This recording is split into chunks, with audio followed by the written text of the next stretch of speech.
My approach is to perform an inspection without any regard to the age of the home. If it doesn't have GFCI protection in the garage, that's a defect. That's a safety hazard. It was built to code back then, 100 years ago. Sure. There wasn't probably even electricity in the garage. So, yeah, it was built to code back then. But if you have an electrical receptacle in the garage, a garage that's built 100 years ago or today, it must have GFCI protection. So, um, I do home inspections without any regard to the home. It just frees me up to provide really good, valuable information to my clients. And I'm not a code inspector. Code inspectors are stuck in the code book. Home inspectors are free to provide incredible, valuable information to their clients. So, how do I test AFCIs? Carefully. If I can test them, I will. I test them with the test button because that's what AFCI manufacturers recommend. AFCI and GFCI manufacturers recommend testing that device using their test button. And if it trips, great. It needs to reset. Oh, let's say it doesn't reset. Let's say you test an AFCI with the test button and it doesn't reset. Who pays for that? You did damage, apparently. You broke something. Should you pay? Are you responsible for that as a home inspector? Heck no.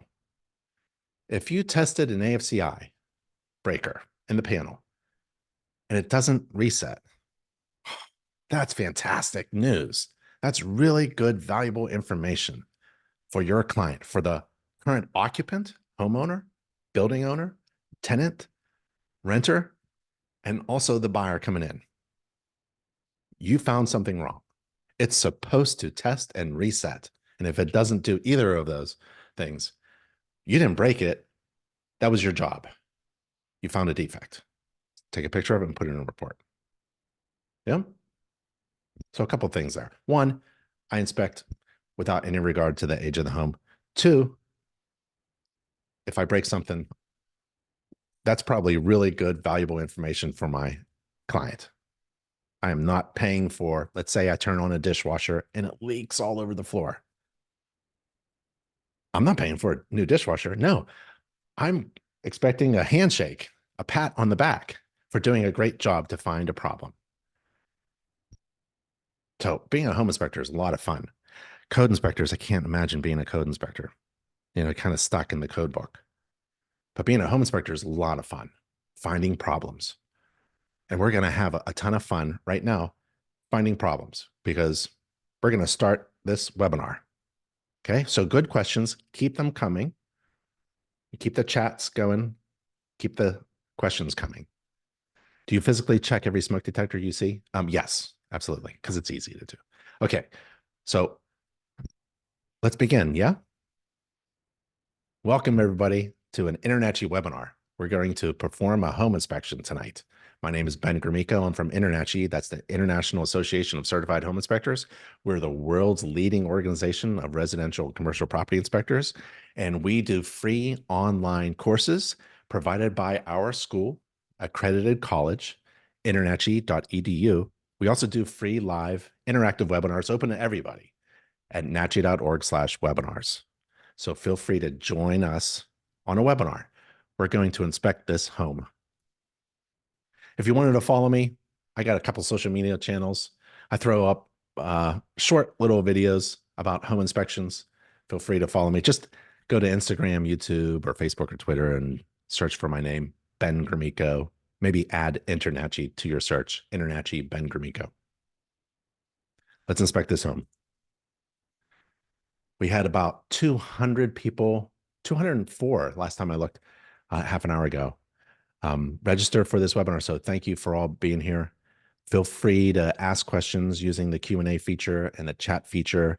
Thanks for registering at nachi.org/webinars. I think we're streaming on YouTube live right now. But if you have a question, feel free to post it. If you have something in the chat, tell everybody where you are, say hello. I'm looking. Anna says, I'm having fun already. Awesome. Do you think this is a problem? This is a picture that I took from this house. So you should probably think this is a defect. This is a major, major defect. I've never seen anything so wonderfully chaotic all by itself. This chimney stack moved just like that, all by itself. It's amazing what weather, water, the sun, cold, snow, rain, ice. It's fantastic. Home inspectors have a lot of fun doing this. Do you think this is a problem? This is an old fuse panel in this home. I mean, these connections are okay, but like, what is going on up here? There's some kind of damaged wire. I'm not sure about the connection. Um, there's a lot of stuff going on in here. And the fuses, this one's overrated. Can't have a really big fuse or breaker on a small gauge wire. Do you think this is a problem? They don't make these anymore. I like this picture because they just don't make this furnace anymore. This is a natural draft, gas-fired, forced air furnace. And we got a couple problems here. How about this? This is an end of a pipe. Looks like a drain pipe of some kind, maybe a discharge pipe, and it's dripping. It's copper, obviously. A dripping pipe doesn't necessarily mean a defect, but this one is. This is a defect, and I'll tell you why, because of the type of discharge pipe and what it's connected to. Here's another discharge pipe. This is discharging from a clothes washer into this pipe, and that's a defect. Can't have that. Do you think this is a problem? This is all from this home. So we're going to inspect this home and go over these problems. There's a couple problems in there. We already went over the knob and tube wiring defect. And this is a problem at the stairs to the attic space on the 3rd floor. And this is a problem as well. Okay, so those are some of the problems that we're going to find during this home inspection. So thanks for joining us. We're going to perform an inspection. Oh, if you're interested in joining InterNACHI, I've got a couple offers for you. A 1-month free trial membership. Go to nachi.org/trial and enter the code webinar month. Or if you really want to join for an entire year at a 50% discount, go to the same URL, nachi.org/trial, and enter the code webinar. InterNACHI is an organization. Within the organization is an accredited college, accredited by a national accrediting agency recognized by the U.S. Department of Education, a real home inspector college. So if you're considering where to go to get trained and certified, don't go to an unaccredited school. I'd never send my kids to an unaccredited school. Neither should you. Go to internachi.edu. Always look for .edu. And thinking of business and marketing, we're going to talk about business and marketing. If you'd like, feel free to ask questions about business and marketing in relation to home inspections. But if you need a new custom design website, InterNACHI's official vendor for website designs. They only design websites for InterNACHI inspectors. So you have to be a member of InterNACHI. And then if you're interested in getting the details, for only $299, they'll do a full customized website with SEO and analytics and chat features. It's a really great deal. nachi.org/website, or go to Google right now and search for inspector website builder.com. Inspector website builder.com. Let's inspect this home. Let's inspect this home. We're going to learn how this home works. We're going to find problems. We're going to talk about following standards of practice. We can also discuss using inspection software or checklists. I've got the inspection report. We can read through the inspection report, including the summary. We can talk about getting trained and certified as a home inspector. We can talk about business and marketing. Feel free to ask questions. And this webinar, like all of our InterNACHI webinars, is being video recorded so you can watch it later. Everyone who registers for an InterNACHI webinar gets a link to the video recording. This is a morning of me performing inspections for a living. I was a home inspector for about a dozen years in southeastern PA, suburbs of Philadelphia, had a couple hundred friendly competitors as home inspectors, but we were like the ruling, most successful home inspection business. And I wanted to share my schedule with you so that you can think about how long does a home inspection take? How am I going to do an inspection? If I was a home inspector, how am I going to schedule my day? Can I do 2 inspections a day? Yep, you can do 2 inspections a day. So I would leave my house at about 7 o'clock. I'd arrive early. Where I'm from, if you're on time, you're late. So arrive early and inspect the roof. Inspect the roof from the ground at least.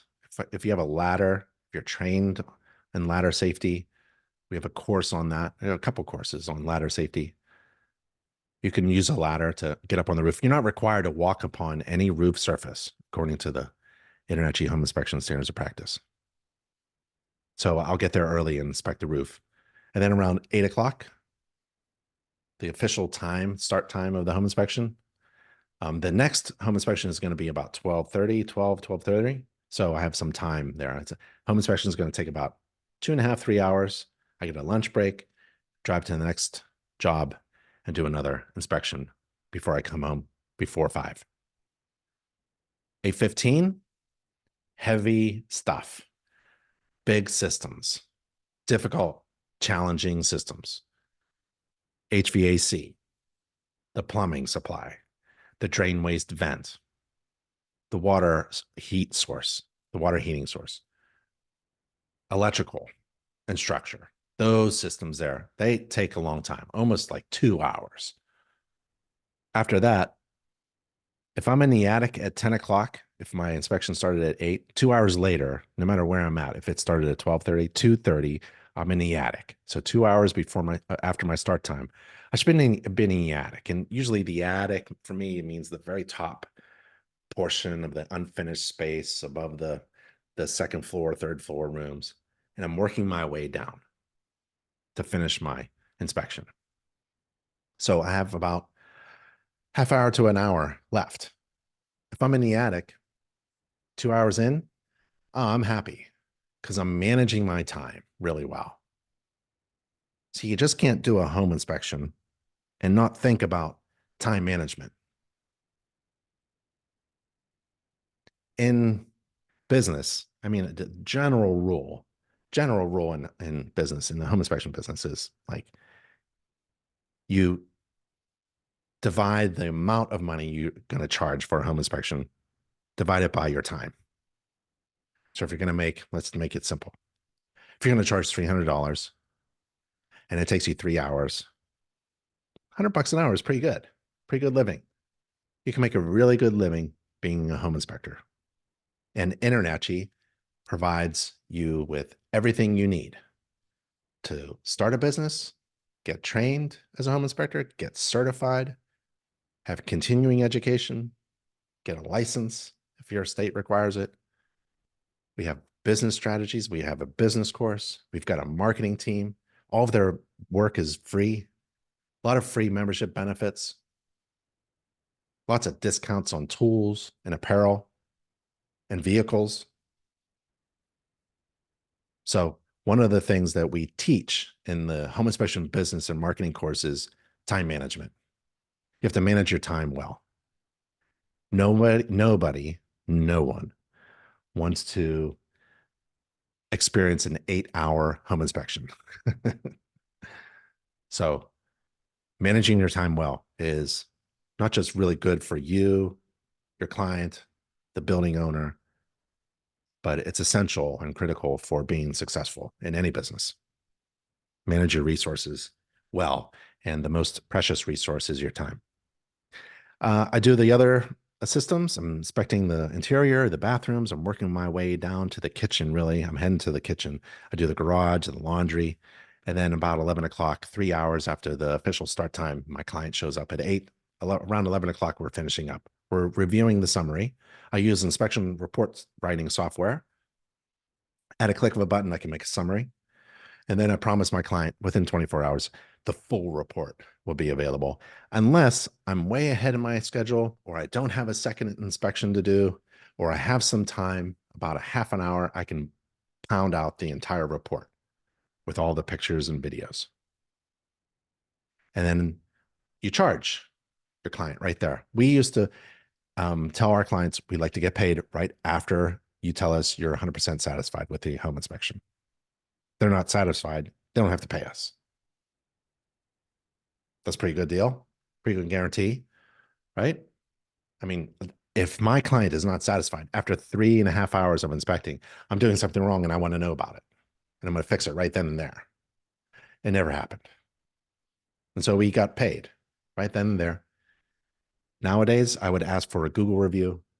I'd schedule a home maintenance checkup 1 year from now. If they pay for it, then they get a discount. Let's say it's $100 for a home maintenance checkup in a year, which only takes about a half an hour. They can get a discount, $50 if they schedule it right now, right? Things like that. You have an opportunity to really wrap things up, especially a Google review. Every client should be doing a Google review at the end of your inspection, right? At the height of their happiness with you, you ask them for a Google review or some kind of survey.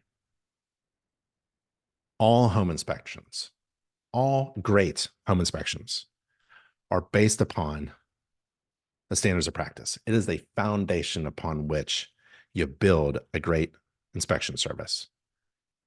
The standards of practice tells you and everybody, the public, what you're required to inspect and not inspect.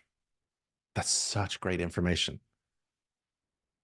You can use it as a guide to your inspection process, and you can use it as a way to set your client's expectations. A lot of people don't know what a home inspection is. A lot of contractors have no idea what a home inspector does. Contractors are so funny. We home inspectors make lists of things to go fix. And if you can't fix them yourself, you hire a contractor, right? We influence around $8 billion worth of home improvement renovation projects every year in the United States. Home inspectors. Clients of contractors, we're about 6 months upstream from any client of a contractor. We influence so much, but contractors get it all messed up. They think we're supposed to see behind walls and stuff like that. We can't see behind walls. The standards of practice tells my clients what I can see. And a home inspection, for those of you who don't know, is a visual only inspection. It's like taking both my hands, putting them behind my back, tying them, and me going through a home and looking, trying to find problems and describing those problems. That's what a home inspection is. It's a visual only inspection. We don't move anything. We don't dismantle anything. We don't take apart anything. We don't look inside walls and stuff like that. So we communicate our observations and write to our clients a report that describes indications of problems. Like if I observe an indication of a roof leak, I'm going to tell my client. Home inspection standards, everything starts with the standards of practice. On the roof, the roof section of the standards of practice is really good. It's like a checklist. So let's go there. This is the InterNACHI home inspection standards of practice. What am I supposed to do during a home inspection? I'm required to inspect from ground level or the eaves. Remember, you're not required to walk upon any roof. I have to inspect these things: A, B, C, D, E. Roof covering materials, gutters, downspouts, vents, flashing, skylights, chimneys, and other roof penetrations in the general roof structure. What else am I supposed to do? I have to describe the type of roof covering materials. Okay, what else am I supposed to do?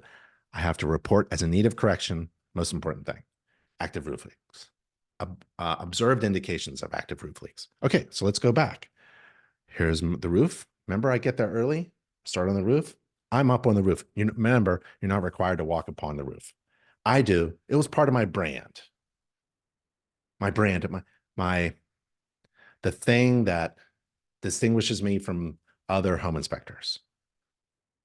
Before I was a home inspector, I was a home builder. So getting up on the roof with a ladder, it was very comfortable. If you're not comfortable, fly a drone. You can get certified through InterNACHI. So getting up on the roof was part of my brand, and that was part of my marketing as well. Your brand is the answer to the question, why should I hire you instead of any other inspector? Because we're basically all doing the same thing. We're inspecting homes according to the same standards of practice. So what makes us different from all the rest? Well, it's the other stuff. It's marketing. And that's where InterNACHI can help you. It isn't just enough to learn how to inspect a roof like this. To be successful in the home inspection industry, in the home inspection service industry, and to run a successful home inspection company, you have to have business and marketing resources. And all of them through InterNACHI is free.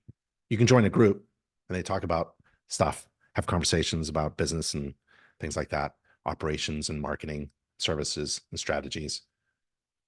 InterNACHI does that through an accredited college, all for free for our members. That's why InterNACHI members, InterNACHI inspectors are so successful.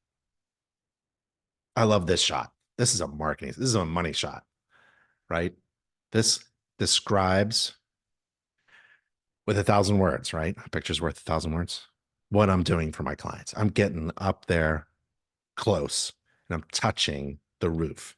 Of course, I know the condition of the roof. I'm not guessing from the grass. I am right there. I'm on the roof, touching it, getting up close and personal. If there's a problem on the roof, I'm going to find it. And that was a distinguishing characteristic of our service. And what I do is I take a ton of pictures. I probably took 40 pictures of the roof, every roof surface, looking for anything missing, cracked, damaged, trying to guess the age if I don't know, looking at where a plane, a field, a flat surface meets another flat surface, right? This is flashing, it is a valley flashing area, or where something penetrates, makes a hole through the roofing materials. If there's a hole through if something comes through, first there's a hole and then you stick the thing through, right? So first there was a hole and then there's a pipe that comes through. Around that thing, around that pipe, around that vent pipe, around that vent, there's flashing. And it shouldn't be heavy black tar silicone sealant, right? That's for driveways and this temporary patching. On the roof, you want things like this, clean metal flashing in between planes or around the thing that penetrated through the roof covering material. That's why you got to get up and close. Oh, I also do videos too. The asphalt roof covering appears to be in functional condition. I don't see anything cracked, damaged, or missing. The shingles are lying flat. The granular surface looks good. The valley flashings at the dormers appear to be functional. I'm not sure if this stack is being used. If it's being used, it needs major repair because of the masonry. The bricks are out of position.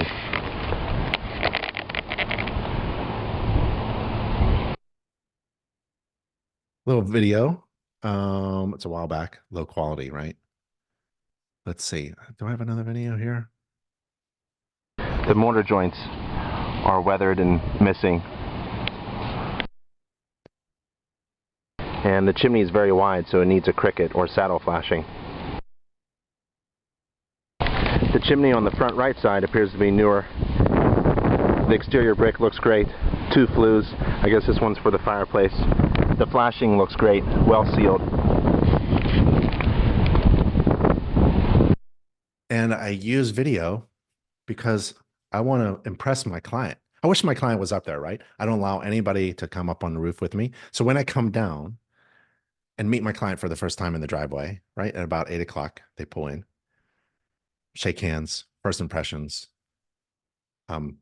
fresh breath, business cards, and I tell them the condition of the home, condition of the roof that I just inspected, right? I got down from my ladder and I'll turn my device to them, my iPhone or iPad, tablet, and I'll play the videos.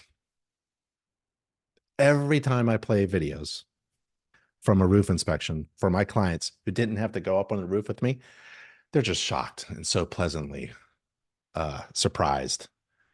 And they're kind of like, We hired the right inspector. Right? So I don't know why you wouldn't take a lot of pictures and a lot of video. It's free. Your device should be big enough to handle a lot of videos. And your clients would just love it. Remember, you're in the business of providing valuable information. You're not in the business of doing a home inspection according to the standards of practice. Nope. You are in the business of providing value to your clients. And your clients have hired you to give them valuable information, information that they need in order to make a smart decision. And so in business, you want to overwhelm your clients with value. Doing a video of the roof that they can't see themselves is incredibly valuable.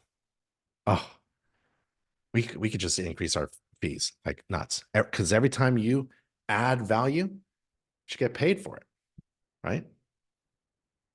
In business, if the perceived value is much greater than the cost, then it's a good decision. If the perceived value of the information that you're providing your client is it's overwhelming in comparison to the cost of getting that information.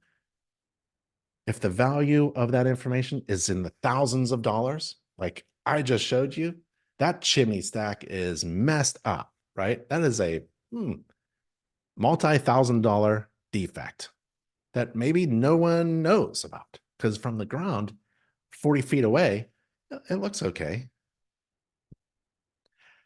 In comparison to the cost, $396, that's a great decision. You hired the right inspector. Now look at me, right? I'm not even done. And I've created incredible, overwhelming value for my clients. See, this is all part of the marketing. Don't just think you're going to be successful because you've looked at the standards of practice, and you can do that. It's all about business and marketing. And InternetChi's business and marketing course is a fantastic free online course provided by the only accredited home inspector college, InternetChi.edu. Don't go anywhere. Don't go anywhere for coaching, mentoring, marketing, business, nothing. If they're talking about we get together and have conversations about business, go to somewhere that is tried and true, has been around for several decades, and is coming from an accredited college. You'll get everything you need through InternetChi. Talk about things that go through a roof. Look at this job. This is a roof vent. Don't stick your hand in there. There's often bees right there. So somebody put a roof fan. It's probably a bathroom. Knowing where it's oriented next to this dormer, it's probably a bathroom fan. And they put it in there. And boy, that's just an awful thing. This is temporary. Asphalt sealant is like a Band-Aid. It's going to crack and then it's going to leak, right? You need metal flashing. There it is from beneath. It's clean. It's brand new. There's a vent pipe, drain waste vent pipe, 4-inch cast iron with flashing below. This is just cosmetic. Can't even see it from the ground, so it doesn't matter. I can see it. This is just some corrosion of the cast iron vent pipe that lost. Maybe it was never painted. Here's that chimney with the terrible flashing. This is open flashing. You can see moss growing right here because water and debris like leaves that turn into dirt and organic material settle here in this open gap of the flashing. This is counter flashing that wasn't installed properly because the top of the counter flashing should be grooved into the mortar joint and it wasn't. There's just so much great stuff going on here. This is so much fun as a home inspector to find this stuff. And then you get your measuring tape and you measure the width of the chimney, masonry chimney stack. If it's 30 inches or bigger, you need a cricket. That's what we got. How do you get to know all this stuff? You need to be trained. Great way to get trained through InternetChi is with our illustrations and pictures. We have pictures of everything. This is a cricket. This is what's missing at that chimney stack. And it's because it's over 30 inches. You need something. You know, when you get a really big, wide chimney stack, it's going to puddle up on the uphill slope side here with water. So you need to put in a little roof, essentially, to divert water around the very wide chimney stack. So we have a chimney course through our online accredited college. And within the course of how to inspect fireplaces, stoves, and chimneys, there's a cricket section.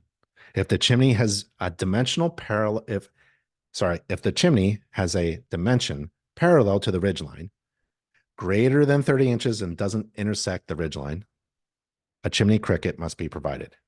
Flashing and counter flashing must be installed at the intersection of the cricket and the chimney. The height of the cricket depends on the slope of the roof.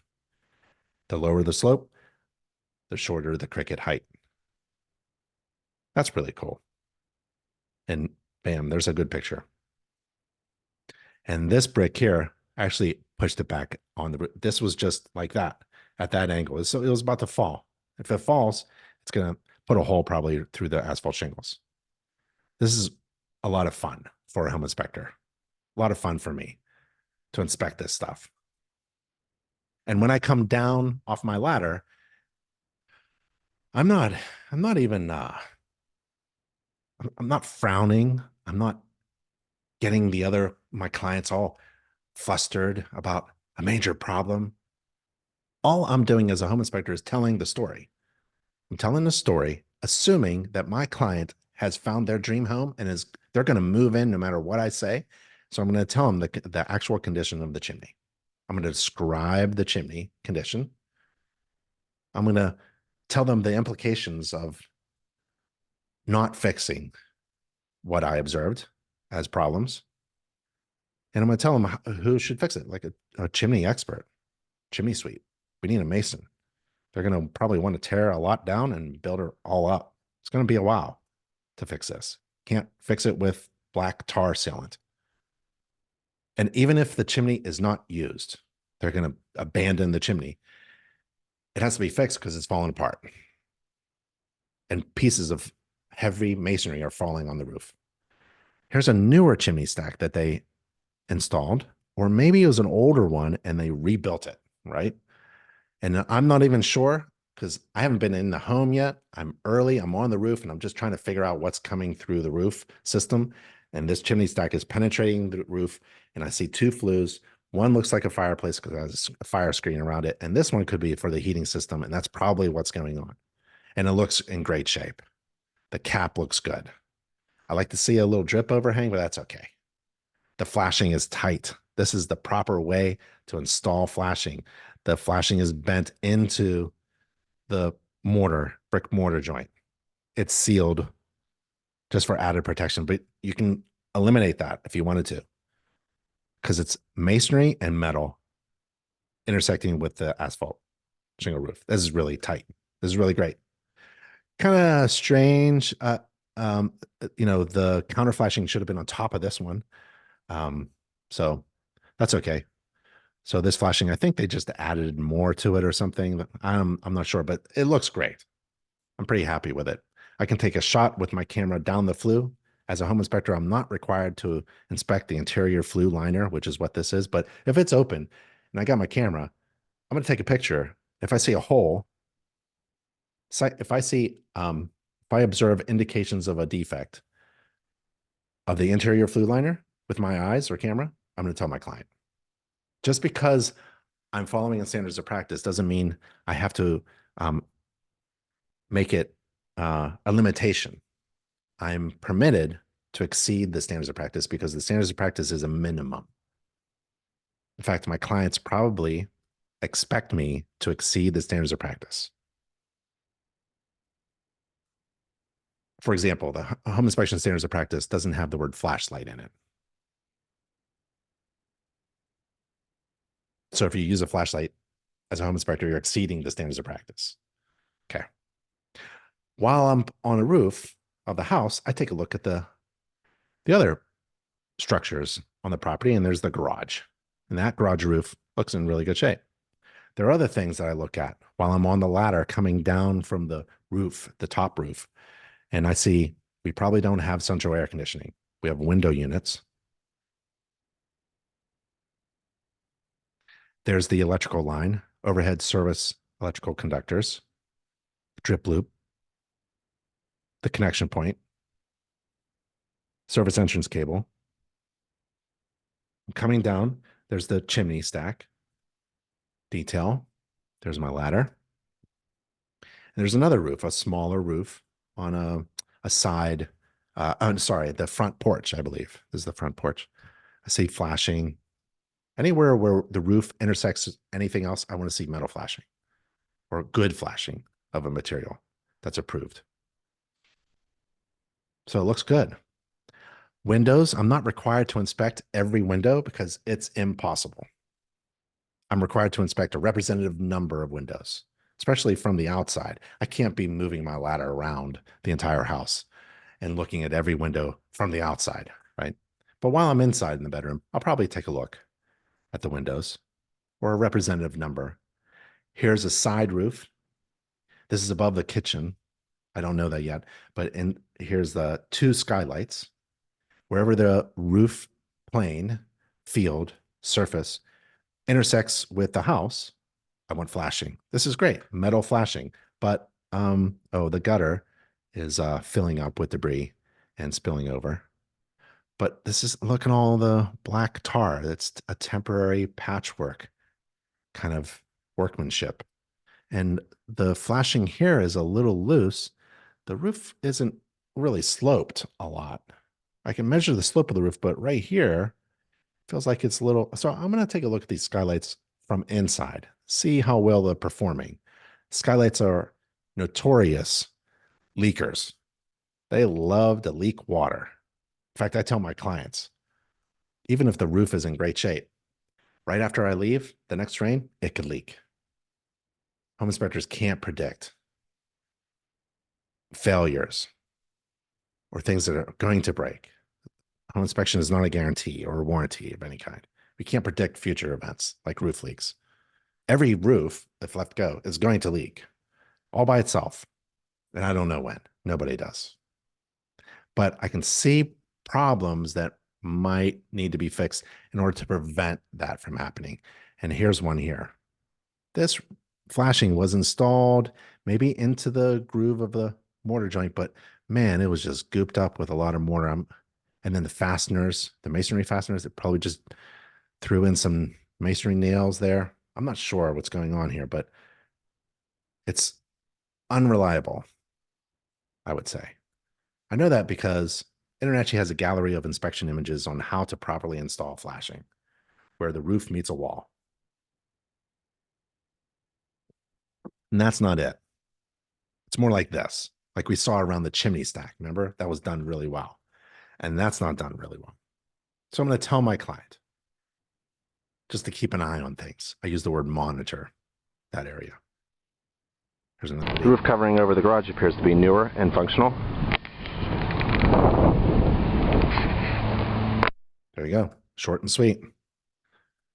So the shingles on the garage look pretty good. The gutter is in terrible shape. Piece of plastic just bent over, falling apart, clogged, not really secured well with these plastic things. And there's a lot of adult trees with a lot of debris falling into the gutter. They're not cleaned. And it looks like the flashing fascia board needs to be maintained a little bit. So now I'm on the exterior. I'm on the exterior of the home. And the first thing I think of is, remember time management? Well, how about water management? Home inspectors have to be really good at managing their time. Home owners need to manage water. Water provides life, but man, water can destroy. So you manage the water. You think of how rain hits the structure. How do you collect it, divert it? So here's rainwater hitting the roof, right? And then it falls off of the roof. Is there a flashing, a drip hedge, a gutter system to collect the water, downspouts to bring the water down to the ground? But what about rainwater hitting the windows? There should be flashing here, or at the deck that's attached to the house, or at a light fixture, some flashing areas there, or at a door, or at the bottom of the door. Is the bottom of the door above the ground? What happens to runoff? It should be sloped away. Or maybe if it goes through, is there some drainage for the foundation? So I think about rain a lot when I do the exterior. And as I walk around, I'm thinking about how is the rainwater coming down this downspout being diverted away from the house? It's not. This downspout is disconnected. Let's say it was connected. It's still discharging tens of dozens of gallons of water, hundreds of gallons of water right next to the house foundation, this house foundation right here, porch foundation. So we want to divert water away from the house as much as possible. Right here is another downspout, goes underground. I don't know where it's going. I'm not responsible for underground drainage pipes. I'm going to look for erosion around here as if the underground drainage pipe is possibly clogged. I don't see anything, but I want my client to know that we're going underground. Old home, probably a street nearby. Could go to the street. But boy, if there are any roots, you may want to scope it or just cut it off here, let it discharge to the ground, and then slope that away, divert that water away. You want to get water away from the house foundation. If it's a hard surface, you want this hard surface slightly sloped away from the house foundation. You want to get things out of here. This dense vegetation is just holding a lot of water and moisture up against this brick wall. Masonry, exposed masonry like this, can absorb moisture and wick it. And moisture can wick up all the way through this, all the way through into the interior and all the way up to the roof. Here's some underground drainage pipes. It's funny that there's two right next to each other. I don't know why they wouldn't connect it, but they're going underground somewhere. Where do they go? Maybe the homeowner knows. Here's the rear porch.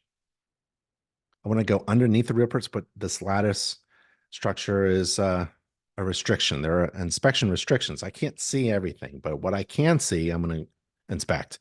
So wood, untreated wood, it's painted, but it's untreated wood in contact with the ground is not a good idea. I don't want to have any trip hazards here. I want a nice railing here. And the end of this doubled 2x8, 2x10 beam underneath the porch deck, it's exposed. It's really shouldn't be. It's prone to wood rot if it's not pressure treated. It really should be protected, and I want to make sure it's settled on this concrete block here, pillar, which looks like a homeowner did, right? I can tell that they used the wrong types of block here. So at least they have it repaired. Maybe this was an old post here. I'm not sure what happened in the past. What I'm trying to do is look for problems, defects, describe what I see to my client, determine if it's a problem or not, give them an idea of the implication of not fixing a problem, and then who could fix it? Maybe a handyman or a contractor or something. So far, so good. A crack in the step there, some exposed things, and then this here, just, I don't see any wood rot, but I want my client to know that just keep an eye on this over the years. And I'm not sure what the homeowner had in mind, but it looks like they were going to do something and some unfinished. The workmanship is kind of poor here. And this is a picture through the lattice because I can't see. I can't crawl there, but I'd like to get underneath, but I can't. So the floor joists, the ledger board, looks in good shape, actually. Not bad. They even have cross bracing and a railing. And there's the porch guard, actually. So that's a handrail right there I'm grabbing. And this is a guard. They're not the same thing, different. The roof structure of this porch in the back has been repaired in the past.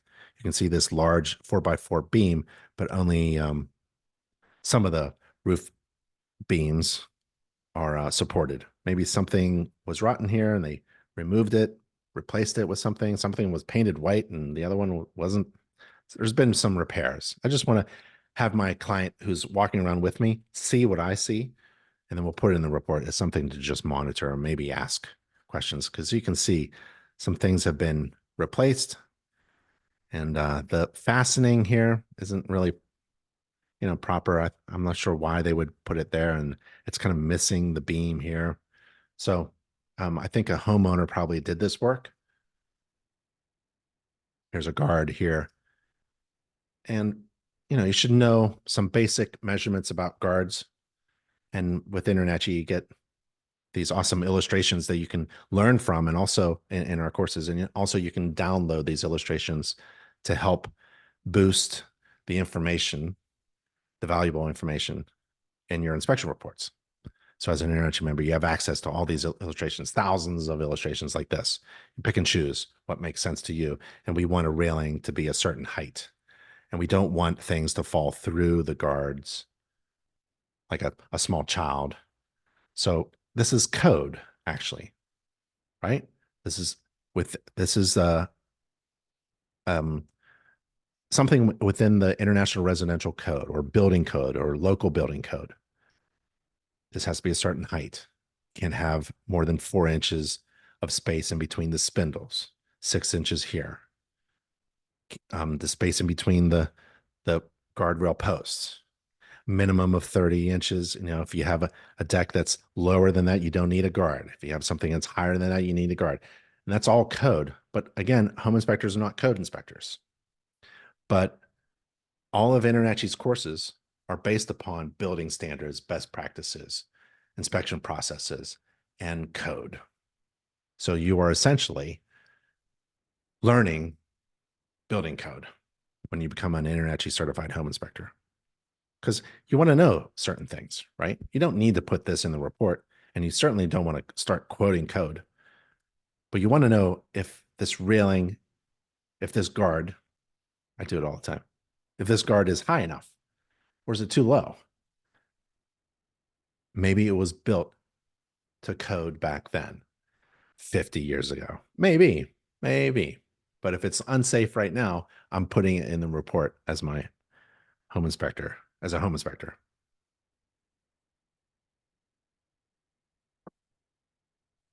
Just like the vent on the roof, here's a vent coming out of the brick wall, extended out too far at an angle. Kind of strange. It's probably a dryer vent. Below the dryer vent, I see a cast iron pipe. I don't have to know what's going on. I just want to bring this up, maybe as a question for the homeowner to explain what this is. This is an odd thing to see a gas line coming out of the house and going directly buried into concrete, a concrete pad. That's not right. Here's a water valve. Probably should get the dense vegetation away from it so you can use it and monitor its condition. And there's the dryer vent, and all this lint in here is clogged up. It needs to be cleaned out. You don't want a clogged dryer vent, and I don't know what that is. This is a water meter.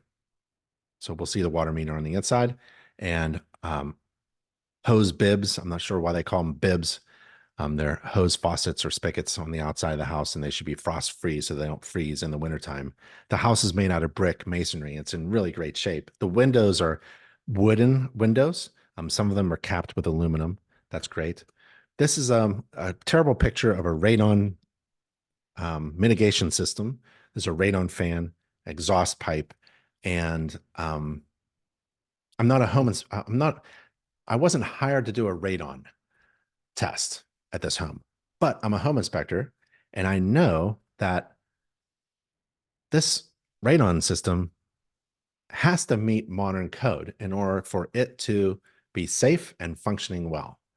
And we have a home inspection checklist just for radon systems. So if you're a home inspector and you come across a radon mitigation system and you want to tell your client whether it's meeting, whether you think it's in good shape or not, or it has signs that it was built long time ago according to standards back then, 15 years ago, but we've learned better now, and so we've updated the standards, and now the fan, maybe the fan orientation is all wrong, or it's not draining properly, or it's not fastened properly, or it's not exhausting high enough, or something like that. It's not meeting modern standards. That's really good information that you could provide as a home inspector who's not there to do a radon test, but you come across a radon mitigation system. So this is at InterNACHI's public page for radon checklists. Anybody can download it. You can download it, get the international standards for performing a radon mitigation system inspection. You can take the course on how to perform radon measurements if you like, but the checklist, I would download it and then upload it into my inspection software so that I would have this checklist as a home inspector. And if I come across a radon system, I look at the standards. If there's anything wrong, I tell my client. Really great resource. Inspection checklists are free and online from InterNACHI. So as we continue, taking a look at the exterior, love brick exterior or masonry exterior. Looking for anything that doesn't look right. Well, so just some maintenance issues, really. Like this front porch post. A little water damage, some paint there. It's cracking in a way where I'm a EPA certified lead hazard risk assessor. The paint is cracking as if it has lead content in it. So if I want to tell my client that information, that's valuable information, especially if they have children. Lead paint is not good for little kids. So some paint there, some just minor maintenance. The little trim is missing, and I think that's a little hole there for a squirrel. And there's natural gas supplied to the house. Remember that gas pipe coming out of the house? I think it's going somewhere. Not sure where. Here's the gas line coming in. There's a valve there, pressure regulator. I wouldn't worry about the minor rust, and then it goes in. And there's the gas shutoff valve. As a home inspector, you have to identify the location of the gas shutoff valve. And there's the front light post there, but it's not hooked up and it has wires just loosely there. And that's my voltage tester just to make sure I'm not touching a live wire, and that would be hazardous. Sidewalks, they're all cracked and unsettled and a bit of a trip hazard here and there, even the public walk. This large tree, which is on my client's property, is probably lifting up this walk here. They now have a tool that can just shave this down, so it's no longer a trip hazard. They don't have to lift or tear out anything. They just shave it down. So trip hazards on the walk. There's a playground system there, which I disclaim. I don't inspect playground systems. Although if there's something wrong that I can just see, like, oh, okay, that is leaning over or it's going to fall apart or something like that, I'll make that information available. But I'm not trained in playground equipment. No home inspector is. Okay, there's the detached garage made out of masonry, concrete masonry units, blocks. I could see some weathered paint here and there. Remember, the roof is in good shape, but the gutters are not. It's very flat around here. Probably a lot of water splashing, but it's a detached garage. Weathered door like crazy. Looks like they put in some new locks. That's nice. Gas pipe and a water pipe and an electric line. So it has everything, this detached garage, but I bet it's not to code at all. And it's not to really good building practices or standards, right? Not sure what this material is and why it's corroding. Is it two dissimilar metals? Is this iron and copper? What is this pipe? Like now it's a very large diameter pipe going into a smaller pipe, and then it's going, looks like, I don't think a master plumber did this, right? I don't even know if this is legal. Just putting a pipe underground, cast iron pipe, black iron pipe, gas, going to the garage. I think the utility company would probably want to know about that, but I'm not going to do that. I'm just going to tell my client to ask the homeowner for more information. And this wire looks okay for underground feeder wire, but like, maybe wrap it in something, a conduit to protect it. Remember that pipe? Yeah, I think it's connected to that one. The hard surfaces are, well, the concrete is now gravel. They did a great job making concrete into gravel. A lot of cracks. The gate doesn't work. There's only so much that you can say about delayed maintenance and poor installation. Remember, as a home inspector, there's nothing I can say that can kill a deal. My clients have spent months getting to this point where they have found their dream home in the right neighborhood, in the right school district, with the right agent. They found the right bank and the right appraisal. They made an offer. It was accepted. They got an inspection agreement, contingency.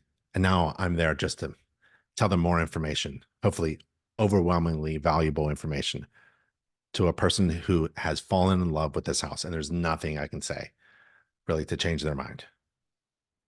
So we're going to talk about delayed maintenance, but I think there are already some issues, especially the chimney stack, that comes to mind. That's much more important. This is wood rot. It takes a while to fix. It's all rotten. Can't paint over it anymore, really. So it has to be torn down and replaced. Just some maintenance, delayed maintenance at the garage door. But the concrete block structure itself is in good shape. It's just all this terrible particle board that was used and not, it's a bad choice of exterior materials. And like the cap is missing on the gutter. I think I'm going to not really, I'm going to downplay these things, right? And really try to focus on what's really important. They're really important things in a home inspection. I'm going to focus on that. As a home inspector, once you're starting to do a lot of inspections, you get used to things on how to communicate your observations. You start to you're able to make your comments mean something to your clients. If you have 100 things to say, but only 4 or 5 of them are really important, that's what you're going to focus on. You're not going to make a missing plastic end cap on a junky plastic gutter equivalently important as that chimney stack, right? This is very minor in comparison to that masonry problem that they have with the chimney. Okay, inside, I can't see everything. Look at all the inspection restrictions. I'm going to do my best. I don't know. There could be termite damage in here. It's all concrete, but there could be settlement cracks. I don't know. I'm going to just do my best to look around. Remember, it's just a visual only inspection. I'm going to open and close the garage door opener, but it's plugged into an extension cord. That's not all that great. And I'm not actually confident that it's been installed by a professional. But I'll hit the door opener using normal operating controls. It will open and close. It's got some wood rod here. Obviously, we saw that on the outside. It has no safety, laser eyes, beams. There's about 10 things to inspect when you're inspecting a garage door opener. Yeah. And if you go to any NACHI.org page, I'm going to show you where to find that inspection checklist for inspecting a garage door opener. Ready? Go to NACHI.org, get started, go to training and education. This is our training page where all of our courses are listed. Use the filter and type in garage. And it's the how to perform a garage inspection course. If you pop in there, there it is. Garage door inspection checklist. And there are 10 things to do when you're inspecting a automatic garage door opener. And I would just put that in my inspection software and carry it with me on my phone, right? My software will be with me on my phone. So I look really smart. I'll have everything that I need right in my hand in order to inspect a garage door opener. That's pretty cool, right? So InterNACHI resources, free and online for InterNACHI members. A lot of inspection restrictions. I'm really looking for maybe some electrical things, right? Where's that gas line go? No idea. Where's the water line go? No idea. hidden somewhere. There's a loose box there, electrical box. The structure looks good. There's no GFCI protection. No GFCI protection. There's a missing box here. There's just a bunch of live wires hanging out. And we've got this problem. Fuses. Fuses are antiquated. It should be replaced. This should be replaced by a master electrician should replace this with a breaker panel. Sorry, a breaker, a sub panel. Little breakers. Maybe you probably need a few circuits that's coming from the main panel on the inside of the house properly. It's grounded, bonded properly with a sub panel that's properly wired by a master electrician, not this. Okay. You want to be safe. It has to be functioning. We want all of our homes, all of our systems and components to be functioning well and safe. And we also want our home to be healthy as well. So healthy means like it's dry, doesn't have lead hazard paint, remember? Heating and cooling is next, okay? So it's been 1 hour in the webinar, which is great. I think we're on time. We're managing our time well. We're going to heating and cooling. Let's take a look at some of the questions or the chats. Let's see. Andrew says, what do you do if the seller wants to follow you through the inspection when your client is the buyer? Okay, my client is usually the buyer, and I want my buyer with me, following me while I inspect, asking me all kinds of stuff, because as a business owner, I'm trying to manage my time. I don't want to answer questions at night, right? So I want to answer all the questions while we're here. Attend to every concern and question while we're together in their home. So I can tell the story of their home to them face to face. My client usually isn't the seller. The seller usually gets notified by the agents that someone is coming to do a home inspection, and then they get out. They're asked to leave. If they don't leave, that's very rare. Like 1 out of 100 inspections have happened where the seller just wanted to sit in the kitchen. Well, that's not the way to sell a house, right? So sellers should leave, and agents can help their clients sell their house well. There's a few things that InterNACHI recommends to sellers: commercial property inspection, commercial property sellers, residential property inspector, sellers, sellers of homes and buildings. One of them is get out. Just let your client walk around in peace with their inspector and talk openly about their dream home. Everything's going to go well. If there's a problem, there's going to be a problem, whether you're sitting in the kitchen or not. Let's see. Keith, about shirts or polos. I like t-shirts. Polos are fine too. Actually, just wore what are they called? They're all buttons. Oh, I like buttons. I like to be more formal. So in wintertime, long sleeve, button shirt, blue with collar, branded, right? And then in the wintertime, in the summertime, I'm sweating. So I wear white. So if I sweat, doesn't look bad. Short sleeve, button, collar, tucked in shirts. Now, I'm not in Florida. I hear in Florida, they wear shorts. I don't know. I guess you can wear shorts. I wouldn't wear sandals to a home inspection. I don't care how hot it is, but I would just, dress up. You want to dress up like, you have earned the money that you're asking for. Michael says, Inspector Website Builder builds a great site. Thank you. Andrew, what do you guys do if a seller wants to follow you through the whole inspection? Oh, did we just say? Yeah, Andrew Woods. Yep, same question. Hey all, it's my new advisor. What reporting software do you recommend that's affordable and provides auto narratives? So for software, can I give you some advice? I don't care what you buy, but to start off, if you're brand new and you just want to try something, InterNACHI has a free online home inspection checklist for writing inspection reports. So you could just try it out. So you type in this runs on laptops better than devices device is a little clunky, but you just, have no defects on the roof. You can upload, let's see, here's vents flashing skylights. So I have a major defect. The flashing between the kitchen roof and the house wall is in poor condition. And then browse, and you want to add some pictures, right, of that. So let's just add a couple pictures here. Just upload them in the report. Boom, boom, boom. And there's your photos.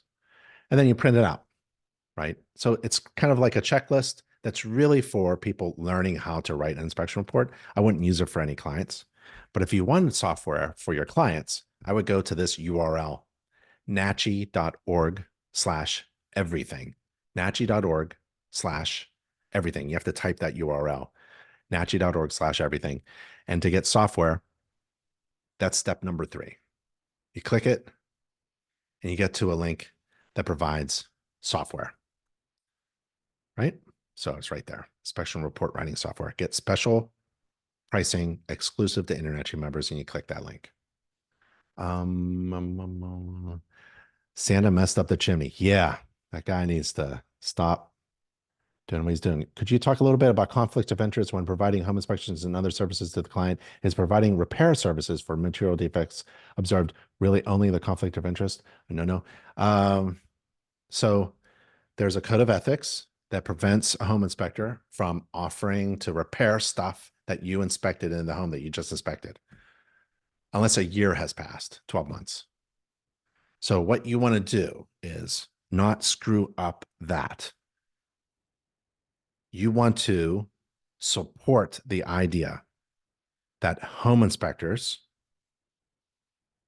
are third-party, neutral professionals that can be trusted. You do not want to pull up in a truck with windows in the back, right? You don't want to pull up as a home inspector with windows in your pickup truck. And then your report just happens to find a lot of problems with windows. Come on. That's just shooting yourself in the foot, right? You could take 2 steps forward and 1 step back, or 1 step forward and 2 steps back. You want to be separated from any criticism or appearance of impropriety or biasness. You want to be that local professional inspector that every neighbor knows can be trusted to give them that good advice that they need before they hire that contractor. If a roofing contractor goes to your neighbor's house tomorrow and says to your neighbor, who's your friend, they have to replace the whole roof, and it's going to be $20,000. And your neighbor comes to you, goes, hey, you think this is right? They'll do that because you're not trying this thing where you're saying, oh, can I find problems and fix them? No. You want those 2 things separate with a million miles in between. You want to be the obvious choice for a trusted opinion, especially if you're hired to oversee a contractor's work. You want to give that honest, unbiased opinion. You want to be that third-party, neutral, professional inspector who can be trusted, because you don't have any disclosed or undisclosed conflict of interest or bias. You don't care if they repair anything that you find wrong. You don't care. I don't care. As a home inspector, I don't care if anything gets repaired. Well, I actually do, but see my point. I mean, I want my neighbor. I'm doing home inspections essentially in my market area, which is within driving distance. I want my neighbor. All my clients are neighbors. That's how I see myself. Because we all live near each other. We all live in the same town or towns, essentially, right? Same zip codes. So I'm inspecting for my neighbors. Why would I do anything other than provide them with information that they can trust without any appearance of impropriety? Without any hesitation, somebody can call me up and ask me for their honest opinion. Can you give me your honest opinion? Yeah, because I have no bias. I'm not a contractor. I don't have any relationship or connection to anyone that is interested in repairing the things that are defective in my inspection report. I could care less. Okay. That's my recommendation. As just a licensed home inspector in Oklahoma, Nathan says, and not InterNACHI certified quite yet. That's all right. What types of inspection services can I offer now? Buyers, sellers, re-inspections. Yeah. So you want to get fully informed about what your state regulates. And so you want to go to, there's a page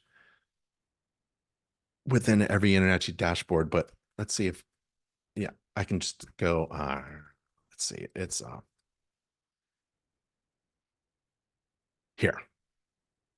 So we have all the states and provinces and countries. So if you're in Pakistan right now and you want to know what it's required of you to become a certified home inspector and what services you can provide before you get a license, click that button. So in Oklahoma, Oklahoma, there it is. There's information about how to become a certified home inspector in Oklahoma, right? And it looks like you have to take a 90-hour pre-licensing course approved by the Oklahoma Construction Industries Board. And InterNACHI's 90-hour pre-licensing course is online and free for InterNACHI members. So you said you're not a member yet? I would join InterNACHI and take the 90-hour online pre-licensing course, which is free for members, and get licensed. And then take our resources to take the state exam. And then licensed home inspectors are required to get insurance, and we have insurance for you. And it just goes on and on and on. Okay. Once you become InterNACHI certified, you join InterNACHI to get all the resources to become certified. And once you become certified, oh, there's so many other resources available to you. Like the InterNACHI marketing team kicks in. They're just waiting for you to do some kind of marketing. Once you become a certified home inspector, we assume once you become certified, you want to start marketing that you're the best home inspector, certified home inspector.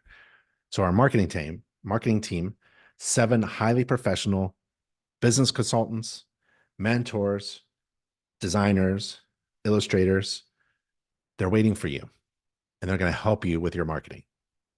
So there's so many reasons. Just go to nachi.org/benefits, nachi.org/benefits. And I think we listed the reasons to join InterNACHI and become certified. Can I use your InterNACHI checklist for my mock inspections towards my CPI? Absolutely. So to become certified home inspector through InterNACHI, we require you to write 4 reports. Pretend inspection reports. And you can use our checklist software. So it's free. We don't charge for that, right? But we encourage you to get your own software out there. Art in Florida. Hey, Arthur, just applied for my license today. What would be a good credit card reader to get? Oh, I'll let other inspectors comment on that. Or you can email me, ben@internachi.org. Jeffrey says, go with Guardian inspection payments. My opinion. All right. Thanks, Jeffrey. Oh, Mike says Guardian. Awesome. See, did a good thing. Let other inspectors. Did a 120-hour through AHIT. I'm a member of NACHI. Fantastic. Okay. What other things? How about those are the chats? What about a client of asking recommendations for contractors? I just don't have it. I just don't. Let the agent do that. What is the URL for the practice reports? You got it. So you want to go to nachi.org click Get Started. Scroll down to Become a Home Inspector. I think that's the best way. This is a long way to get there. I wonder if there's a faster way. Because if you're an Energy inspector and you have a dashboard, you can just get to it. How about this? How about if I just give you the URL? nachi.org/CPI-requirements. Ready? nachi.org. There it is there. nachi.org/CPI-requirements. Okay? nachi.org/CPI-requirements. You scroll down, and it's step number 5 is the checklist. Or just email me or anybody on the contact page. And we're all here on Contact Us, right? You can meet the staff. We're all there.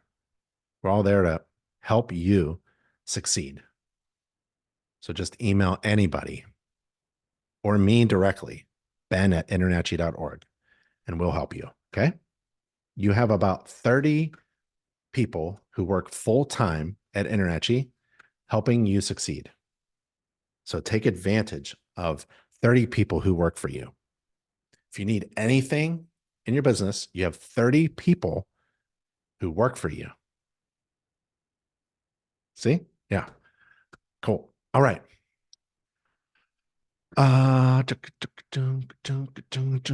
Business structure.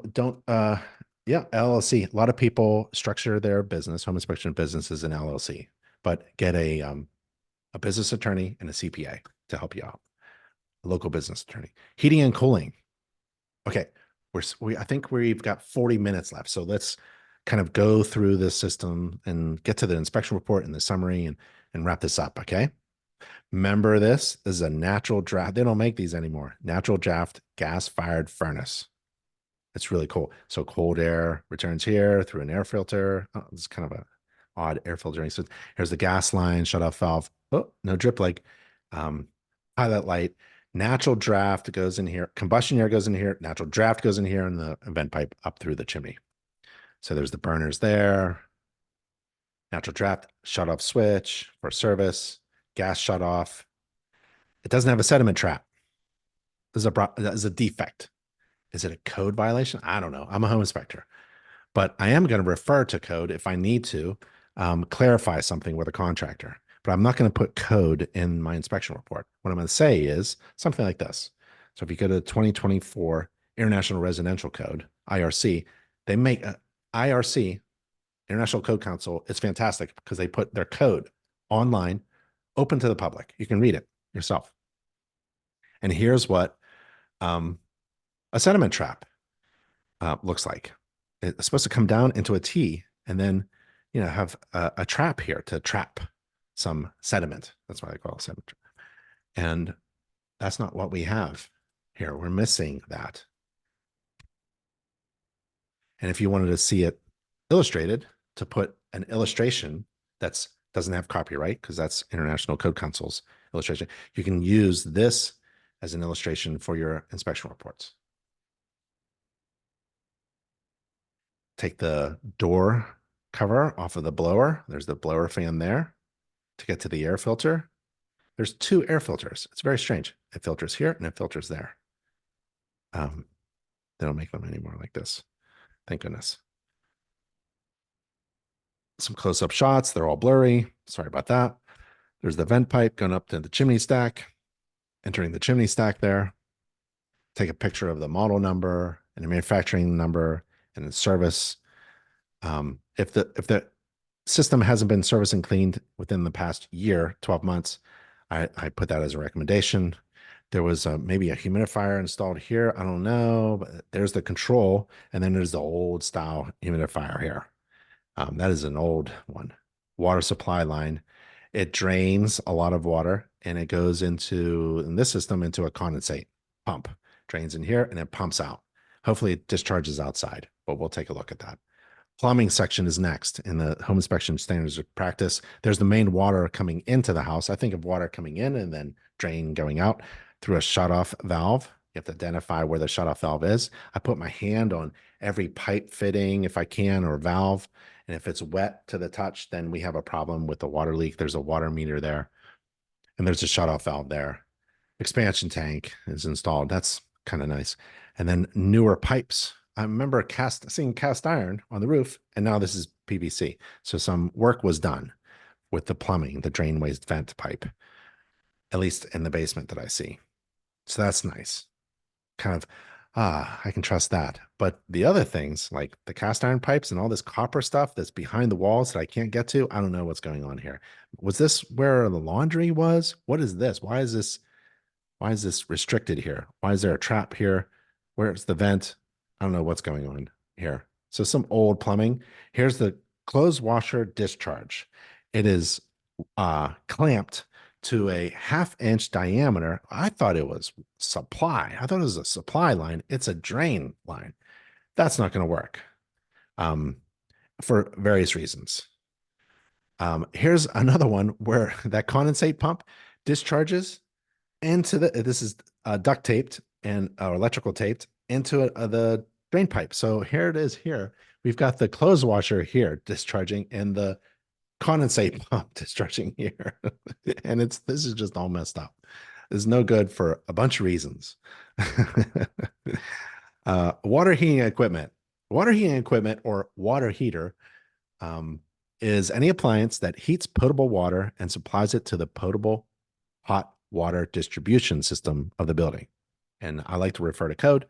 In 2021, IRC chapter 28 talks all about water heating equipment. And it's really cool because like there are 14 code requirements just for the TPR discharge pipe. 14 code requirements, standard, that it has to meet in order to be safe. 14 things just for the discharge pipe. Wow, that's pretty cool on a hot water tank. So code is really helpful. Oh, and by the way, if you take the InterNACHI free online plumbing course, you learn about that. There's the picture. I try to take a legible picture of the hot water tank manufacturing label. There's the cold water coming in through a shutoff valve. Gas supply shutoff valve. It's an old one, so I use my sniffer, gas sniffer. There's the temperature pressure relief on the hot water tank and the discharge pipe to the floor. That's great, but it's a dripper. So this is dripping. Not all pipes that drip are bad, but this one is. If your TPR valve, temperature pressure relief valve, is dripping water, it's relieving itself of temperature or pressure or both. And that's an indication of a problem.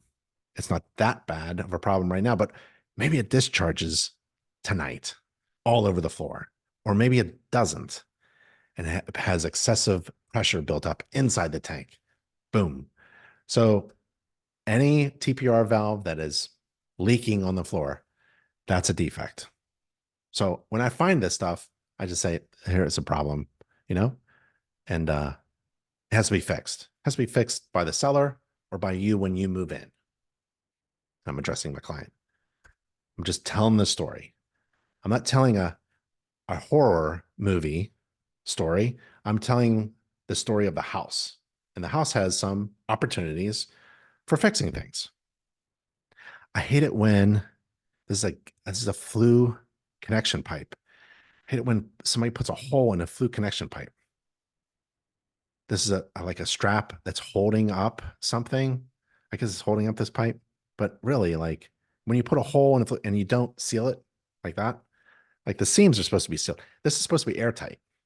If this comes out, let's just say this comes out. Now you've got a hole in a flue pipe. Ever see a hole in a flue pipe on your car? Do you like smelling that?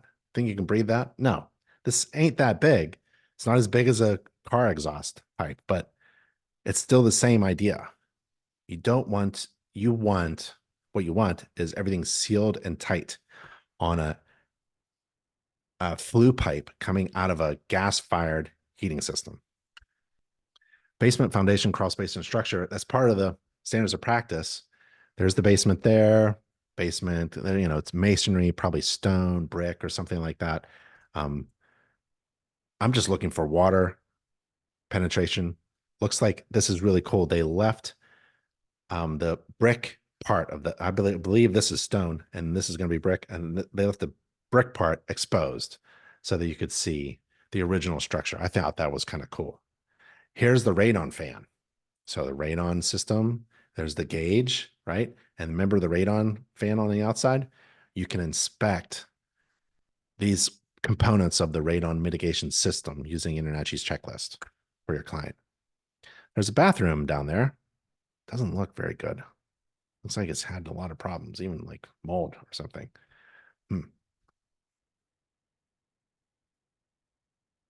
There's the steps. There's really old paint, really old steps. Tell by the wood that's being used. You want to look for termite infestation. Termites just love this area right here.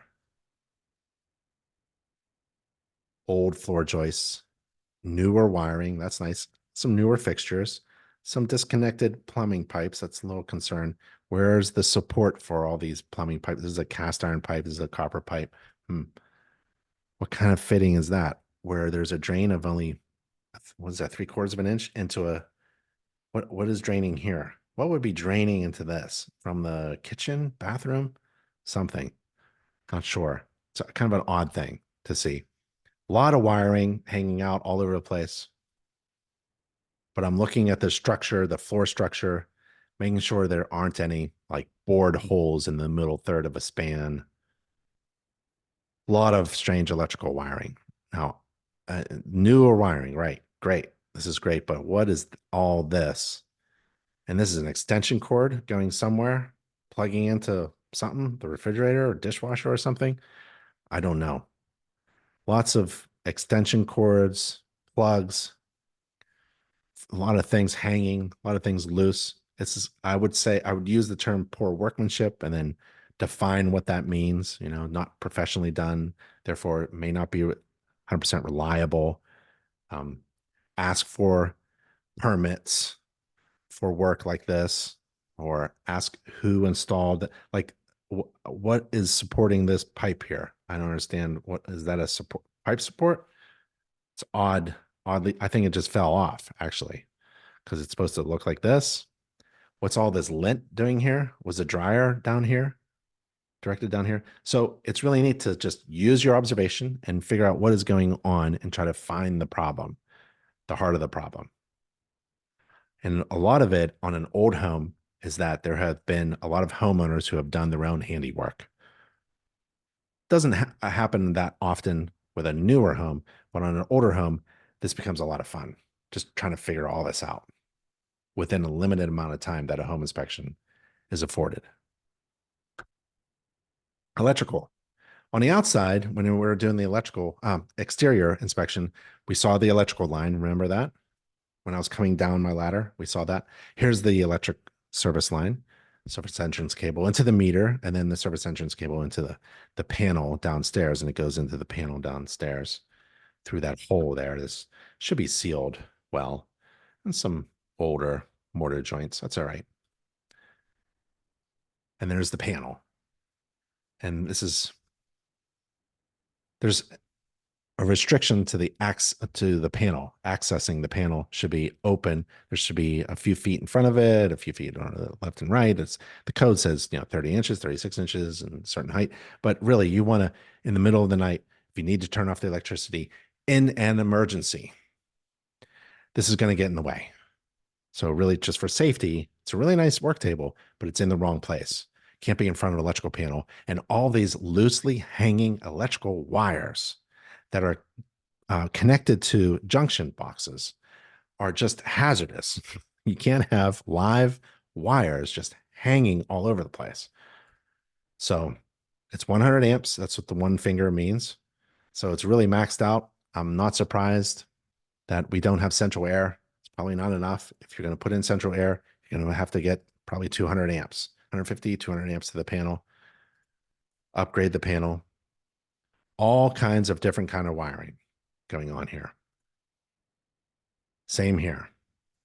Nothing's labeled. You're not required to remove the dead front cover, but I like to because I saw this. This is a scorched component of a breaker. I'm not sure what's going on, but I see that this is a 20 amp breaker on a 14 gauge wire. Here's a 20 amp breaker on a 14 gauge wire. So we have fat breakers, big fat breakers on small gauge wires. That's an over fusing and too big of a breaker. So we've got problems inside the electrical panel. And there's another one here. I think the basement was redone, no permit. They threw in some breakers, threw in big 20 amp breakers on 14 gauge wires all over the place. Terrible. It's out of focus, these pictures, but my report is going to be very clearly written. Fireplace. You know, we have that fireplace that's in very poor shape. I don't think they use it as a fireplace anymore because on the inside, damper opens and closes. They have silicone, right, on the brick of the inside. So that's not all that great. So I'm going to make sure that no one is using this fireplace until all of this has been further evaluated by a certified chimney sweep. Attic. There's the attic space, very small attic space. Looking at the roof structure, looks okay. But, you know, when you look around, you get to see other components like that wiring, all that spaghetti wiring. They're just thrown up there, very loosely thrown all around. Poor workmanship. There's a newer fan. Remember that vent on the roof that wasn't flashed properly? This is probably a homeowner job here. A lot of pipe fittings just to get it at the right angle to go up the roof. So I don't think that's a professional doing that. And knob and tube wiring. So we have knob and tube wiring in the house, and it's live. Main bathroom, upstairs, flush the toilet, got ground fault protection, run water at the sink. I could see the skylights from the main bathroom window, which is used as a vent, run hot and cold water at the tub and the shower to see if it's functional. And then we've got a plumbing access panel on the other side of the tub. Remove that to take a look for plumbing problems, issues, structural problems, water leaks. Find knob and tube wiring there inside the joist bay. So it's live wiring. May not see it down in the basement because it's easy access, but within the walls and the floor structure, there's live knob and tube wiring being used. There's the bathroom fan that was installed. You know, it's not finished, not professionally done. That's that fan there. Okay, basement full bath. Down in the basement, I don't know what's going on with the, I guess this was tile and they removed the tile and the glue is still there or something. You know, there's a lot to comment on. So as I'm inspecting, I'm just adjusting what I need to say. Oh, let's turn the light on. Can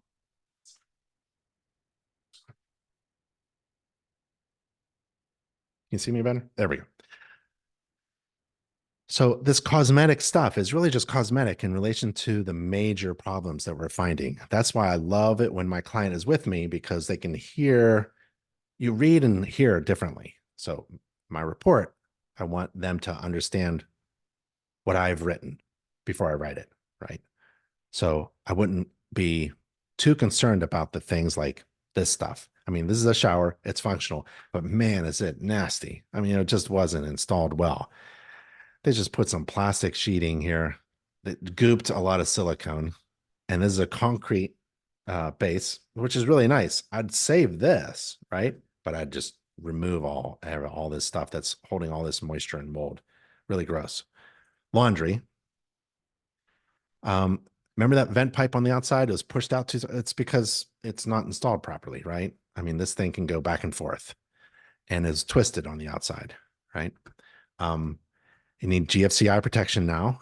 Back then, when the house was built, it was built to code back then. Yep, everything was built to code back then, but like we need GFCI protection now.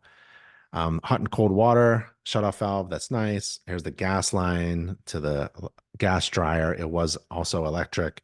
So GFCI protection, a couple other things. Interior. I'm in the attic, right? And I'm coming down, I'm going through the bathroom. I organized the pictures for this slideshow a little bit differently, but basically I was in the attic and I'm coming down to the kitchen. I'm trying to get to the kitchen, going through the Interior, looking at a representative number of windows and doors. This is missing a window lock. Kind of minor, but I'll put it in the report. I'm able to do that quickly because I'm using my software while I'm inspecting. I'm writing my report while I'm inspecting. Broken window that needs to be fixed. That's a single pane old window. There's heating sources in every room, including this very old floor register. It's an older house. Missing handrail. That's the defect here. Missing handrail. A handrail is something that's graspable while you're walking up and down a flight of steps. So you need it here as well. The space between the spindles of the guard is large enough for a child to fall through. That's a safety issue. When the house was built, yep, that was just fine. But children have fallen through and have hurt themselves. So we want to change that. We want our homes functioning and safe and healthy. That's why you get a home inspection. Moving through the house, representative number of doors, windows, the walls, the ceilings, the receptacles, the light fixtures, just checking on things, turning things on and off. My client is with me. We're opening and closing doors and windows. There's a few extension cords being used. Odd things about the floor, like being patched. Like they had a beautiful wooden floor and then they patched it with plywood and then put tile on, like vinyl flooring on top of it. This was maybe a floor register, not sure. They removed it. They put in a piece of plywood. Not sure what was here, but somebody needed a closet, so they built a closet, but it wasn't really finished well, as you can see. There was a floor register here, maybe in the wall with the baseboard trim, and then they removed it, but they put the baseboard in, but I don't know what they're doing. There's a lot of cosmetic damage there. Kind of minor in comparison to what really matters in the inspection. And my summary will really summarize what really matters. Here's the kitchen. 2 skylights. Remember the skylights? It was kind of iffy about how they looked. So right here below the skylights is where I like to look. And sure enough, there's water damage here. So you can use infrared, you can use a moisture meter, but if it's dry, I'm going to say that it could be an active roof leak. I mean, it's not raining today and hasn't rained for a couple days, so it's dry to the touch. Maybe even if my moisture meter, my infrared camera doesn't show me any anomalies, I'm going to say to my client, this might be an active roof leak, even though the skylights look new and the roof looks new. Just have to assume. Why? Well, who would leave this in their kitchen?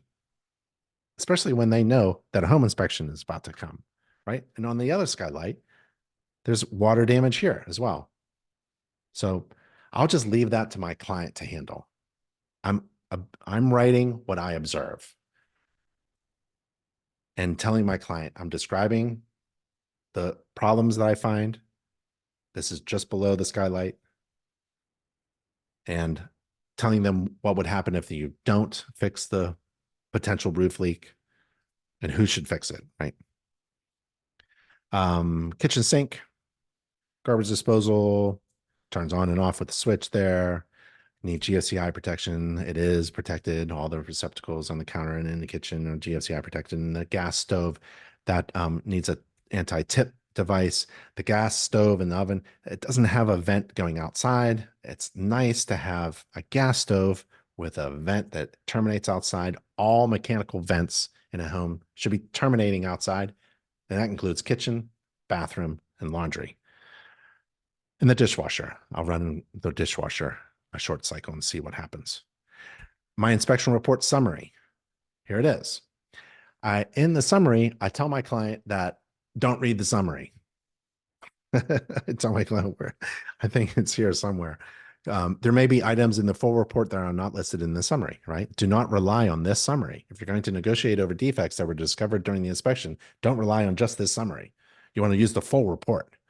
But in the summary, I have correction and further evaluation recommendations. And it adds up to several $1,000s. And that's the summary, 4-page summary. I think the agents love it. They like a summary printed out so that they can start marking things up with a pen. Even though we're in an electronic world, that summary report printed out was always really valuable to my clients. Maybe it's different in where you are. The full report, I tried to do the full report before I left the property. It was often a challenge. I could do it at night or later in the day or in the truck in between my 2 inspections, maybe for lunch. But here's the full report. The second page of the inspection report is titled, What Really Matters in a Home Inspection? Because I'm trying to set my client up with good expectations. They can't ask for everything to be fixed. The seller isn't even required to fix anything in a home inspection report. A home inspection isn't even required, right?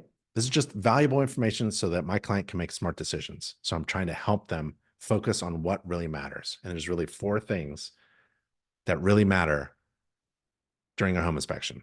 And so I list them, trying to get my clients to focus on the important stuff.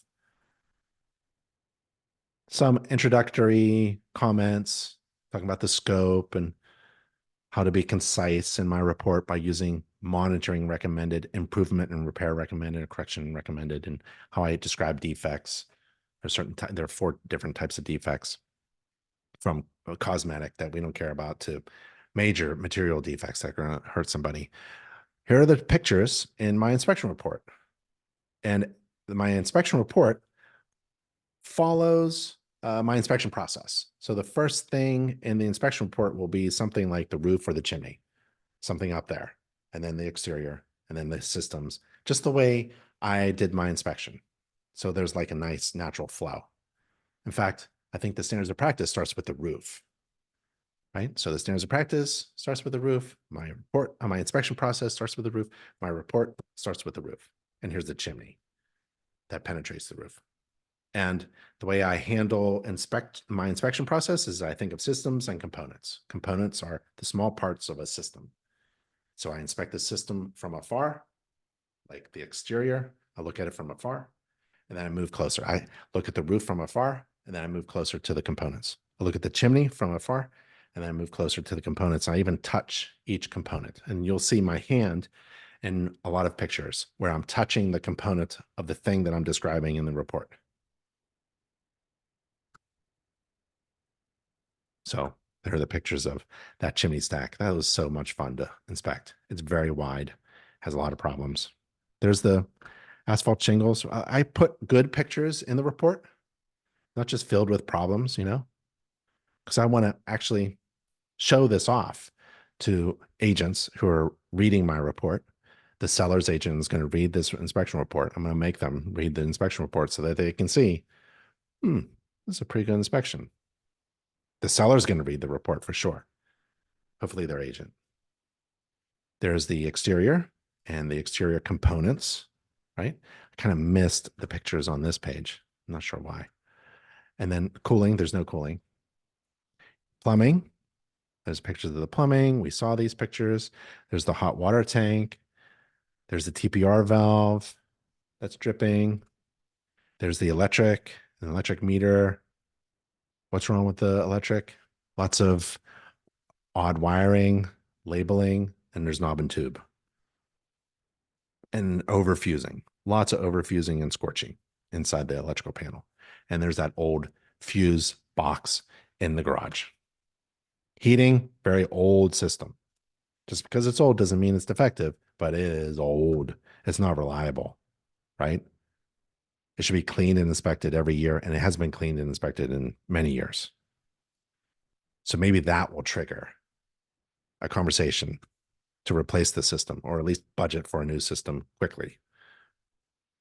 And there's the basement. There's the garage on the outside. Detached garage has problems with the garage door opener and safety things and plugs and wiring. There's the laundry, has a few problems there. There's the attic space. Not sure if there's any insulation in the house. The bathrooms, some pictures of the bathrooms, and the kitchen. They got some problems there with the GFCI and the vent, and the interior has problems. There's a cracked glass and watermarks on the ceiling and missing handrail and the space between the spindles.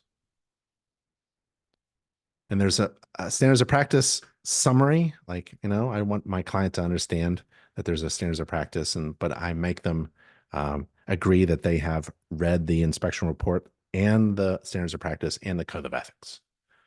So in the contract between me and my client, I have them agree that they have read the entire standards of practice. Illustrations, you can download free illustrations to boost your inspection report from InterNACHI. This is really great stuff about the slope. The ground around the house should slope 6 inches in the first 10 feet. There are the components for the hot water tank. Knob and tube wiring, what does that look like? A heating system, how does that work? What are we talking about?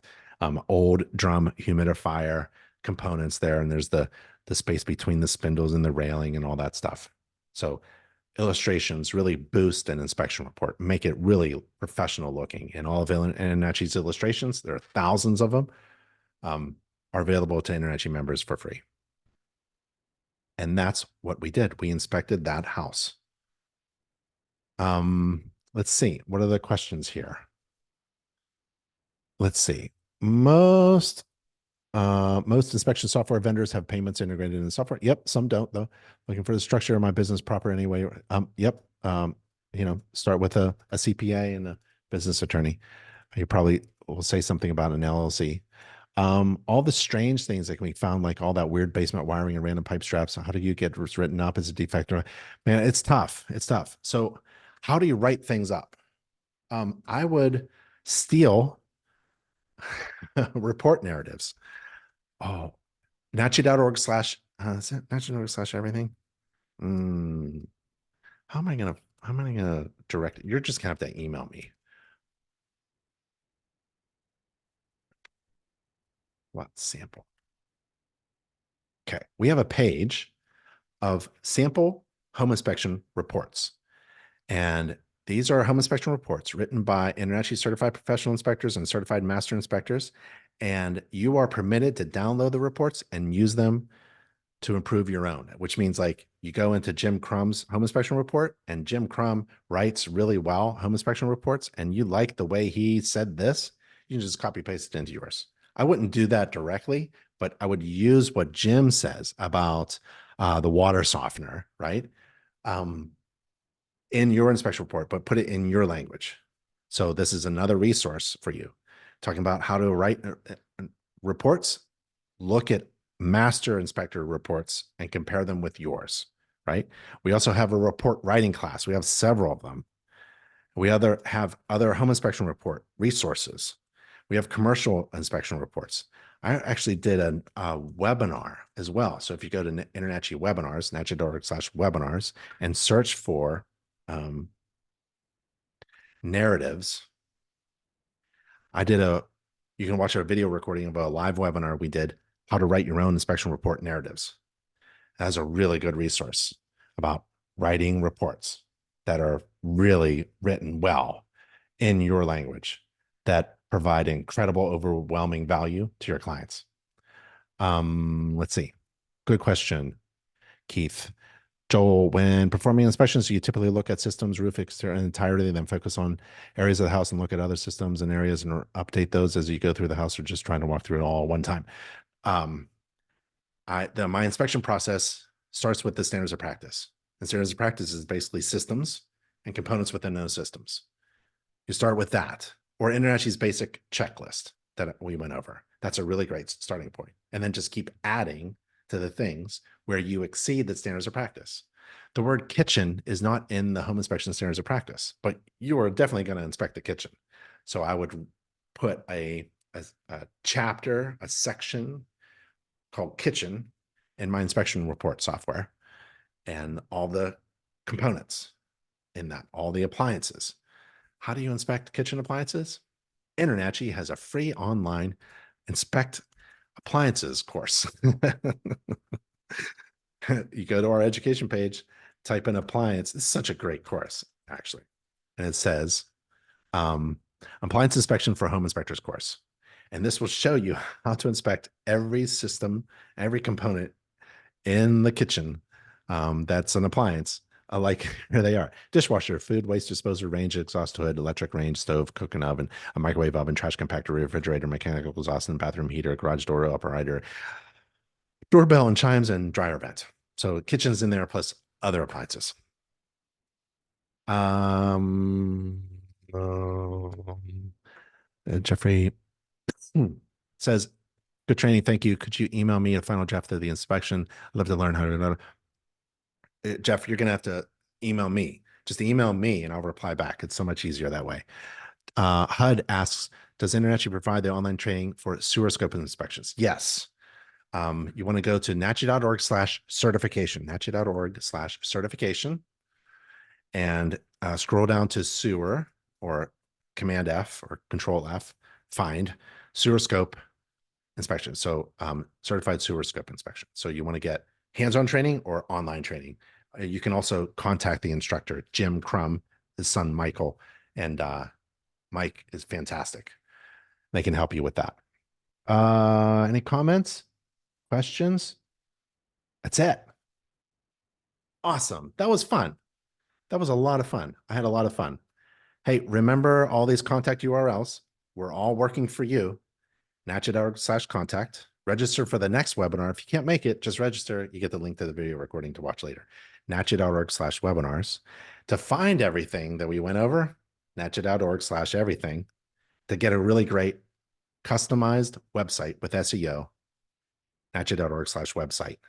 And if you want to follow me on social media, we can have a lot of fun together on Instagram, YouTube, Facebook.